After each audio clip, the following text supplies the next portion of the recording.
Hello students, आपका हमारे YouTube channel पर एक बार फिर से स्वागत है। स्टूडेंट्स, हम जो है बायोकेमिस्ट्री पढ़ रहे हैं। बायोकेमिस्ट्री में अब तक हम पढ़ चुके हैं हेटेरोपॉलीसेकेराइड्स। हमने जो आपसे सारी उनके स्ट्रक्चर्स हैं उनके बारे में बात कर लिया है। तो अब हम आपसे बात करते हैं कुछ जो समरी है उसके बारे में।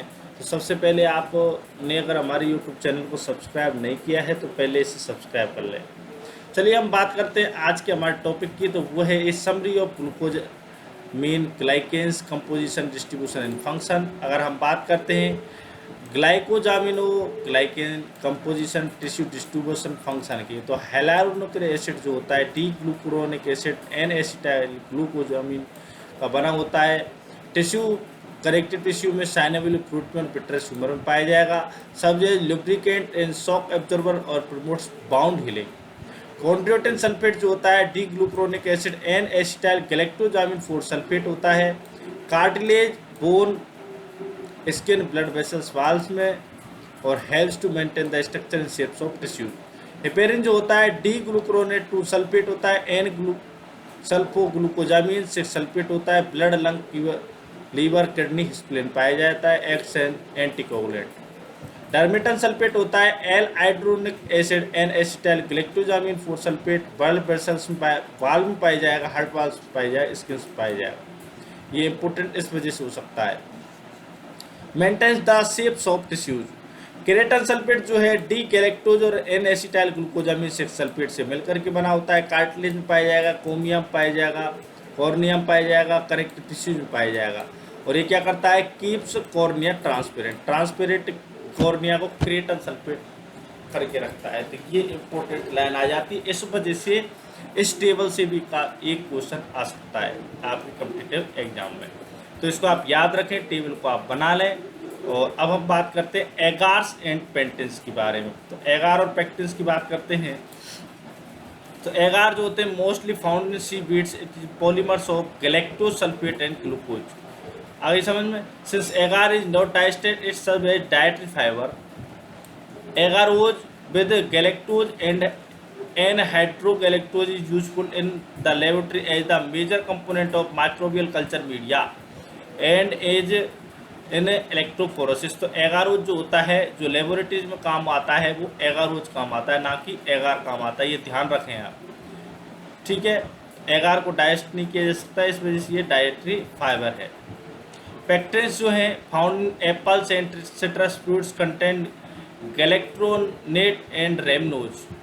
तो पेक्टिन्स में क्या पाया जाएगा, गैलेक्ट्रोनेट पाया जाएगा और रेमनोज पाया जाता है।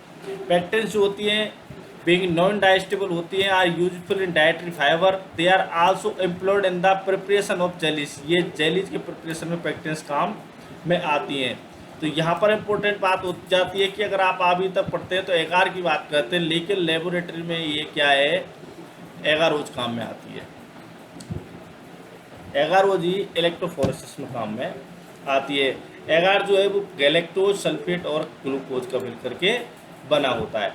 अब हम बात करते हैं ग्लाइकोप्रोटीन्स की बात करते हैं। तो several proteins are covalently bounded to carbohydrate which are referred to as glycoproteins. पहले भी हमने बात की है पिछले लेक्चर में इसके बारे में।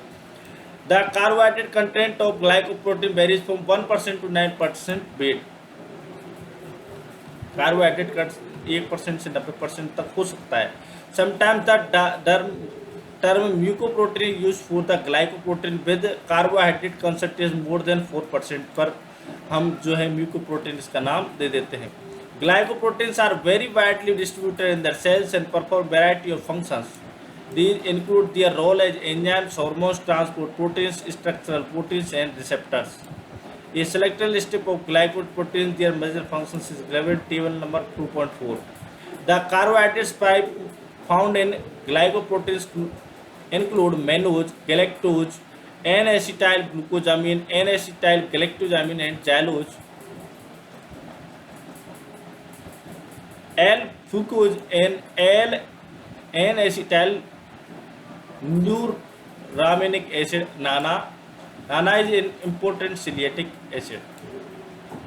अगर हम बात करते हैं एंटी फ्रीज ग्लाइकोप्रोटीन्स की, तो antifreeze glycoprotein Antarctic fish live below -2 degree centigrade. A temperature at which the blood would freeze, वहाँ पर जाकर के it is now known that these fish contain antifreeze glycoproteins which lower the freezing point of water and interfere with the crystal formation of ice. Antifreeze glycoprotein consist of 50 repeating units of tripeptide alanine alanine threonine.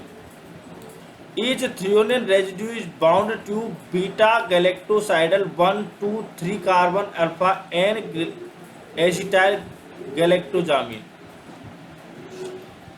अगर हम बात करते हैं blood group substances की, तो the blood group antigens of erythrocyte membrane पर पाए जाते हैं, कंटेन कार्बोहाइड्रेट एज ग्लाइकोप्रोटीन और glycolipids.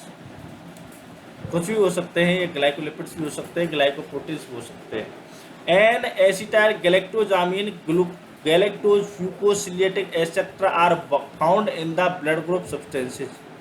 The carbohydrate content also play a determinant role in blood grouping.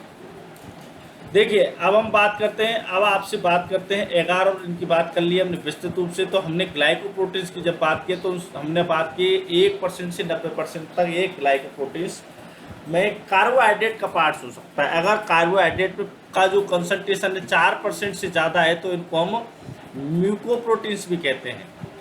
ठीक है, ये कहाँ पाई जाती है? ग्लाइकोप्रोटीन्स जो सेल्स हैं उनमें डिस्ट्रीब्यूटेड होती हैं और वहीं पर ये कार्य करती हैं।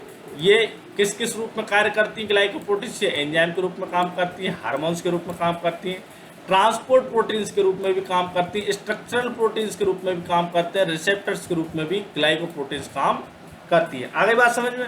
अच्छा, अब ये जो है जो कार्बोहाइड्रेट है, जो कौन कौन से कार्बोहाइड्रेट पाए जा सकते हैं ग्लाइकोप्रोटीन में? तो भाई साहब मैनोज हो सकता है, गैलेक्टोज हो सकता है, एन एसिटाइल ग्लूकोजामिन होता है, एन एसिटाइल गैलेक्टोजामिन होता है, जाइलूज होता है, एन फ्यूकोज होता है, एन एसिटाइल न्यूरोमिनिक एसिड नाना होता है, और नाना जो होता है वो इम्पोर्टेंट सिलिएटिक एसिड होता है। अगर हम बात करते हैं एंटी फ्रीज ग्लाइकोप्रोटीन्स की बात करते हैं तो स्टूडेंट्स क्या होता है, अंटार्कटिका की जो फिश होती है वहाँ पर टेम्परेचर होता है -2 डिग्री, -2 डिग्री सेंटीग्रेड से भी कम टेम्परेचर होता है उसमें बर्फ में। तो वहाँ पर अगर वहाँ पर फिश जो होती हैं वहाँ तो पाई नहीं जानी चाहिए, क्यों? वो सब खत्म हो जाएंगे तो फिर दोबारा बनेंगे नहीं। लेकिन वहाँ नहीं है, ऐसा नहीं होता है। वहाँ पर एंटी फ्रीज ग्लाइकोप्रोटीन्स होता है, वो उनके टेम्परेचर को, जो ब्लड का जो टेम्परेचर है उसको मेंटेन करके रखता है। वो कैसे करता है कि जो वाटर जो होता है उसका ब्लड में उसका फ्रीजिंग पॉइंट को वो बढ़ा देता है और वो क्रिस्टल्स नहीं बनने देता है। कौन? Antifreeze glycoproteins. अब ये किससे मिलकर के बना होता है? एंटी फ्रीज जो ग्लाइकोप्रोटीन्स होते हैं वो एलानिन और थ्रियोनिन AATK ट्राइप, ये जो ट्राइपेप्टाइड है उसकी 50 रिपीटिंग यूनिट से मिलकर के बना होता है। वेरी वेरी इंपॉर्टेंट पॉइंट है ये, इसको ध्यान रखें, ये एग्जाम में कॉम्पिटिटिव में पूछी जा सकती है।